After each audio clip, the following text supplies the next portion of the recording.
to the damn mound because we have a lot to get to and not a lot of time, being that we have some Phils joining us soon. All right, Russ, help us out here with the return of Mookie Betts to Boston. How you doing, dude? Did you enjoy Mookie's little 7 for 15 performance as the Dodgers took 2 of 3? And once again, Mookie showed Boston, and in Boston now for the first time, how badly they fucked this up. Yeah, just as little 7 for 15, right? Some light. We had that game on Friday Night Baseball on Friday, and one of the things I talked about on our pregame show was, people don't really understand, and talking to a lot of players and former players, like the emotions of that game, especially when you've made your name. You became an MVP in Boston for Mookie Betts. Like, you became a star in baseball in Boston. And then 2020, you go to the Dodgers. You don't get the opportunity to really show the fans who you care about, like, man, I really appreciate all the love and support. And Boston did it right? Like, they showed Mookie Betts just how much they appreciated him in that first game back. And, he had all the interviews in the world about coming back. And it was a nice close to that chapter for him. And really cool to see the people of Boston show Mookie their appreciation.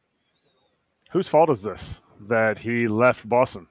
Is it Rafi Devers' fault? Is it Chaim Bloom? Or is it ownership? I think that's it's a good question, Kratzy. I think when you look at, sometimes do things just come to an end, right? Like, could you say that Mookie Betts should have been a Boston Red Sox for the rest of his career? Absolutely. I don't think I would fight with anybody who would say that. But at the same time, I don't necessarily know if we live in an era where things like that exist always, with ownership groups having different mindsets now than they used to, where it's like, hey, we turned this guy into a superstar. He won an MVP here. He helped bring a World Series here. That guy is never wearing another uniform the rest of their career.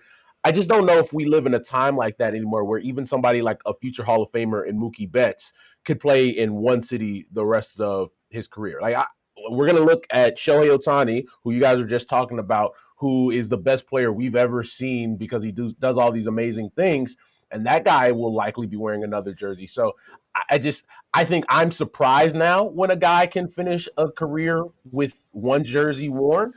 But I think I have to be realistic as not only a reporter, but it's somebody who loves the game. Like, hey, man, those feel-good stories don't necessarily exist like they used to.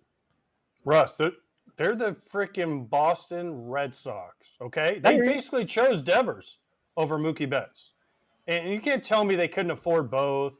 And Mookie should have been a Red Sox for life. I mean, all the reasons you said, he came up through the organization, he was comfortable in Boston, and the reason they shipped him out was Chaim Bloom came in, they had to rebuild, and the ownership said, oh no, we're not going to spend the money on Mookie, we're going to give it to Rafi Devers. So I don't want to hear that they couldn't afford him and this and that. I mean, it's the Red Sox. Again, you're the Boston Red Sox. You sell out every game. People tune into Nesson every night to hear all the people talk about the Red Sox. So don't give me that. They have the highest ticket prices in baseball. I mean, come on. You're the Red Sox. You need to keep Mookie Betts.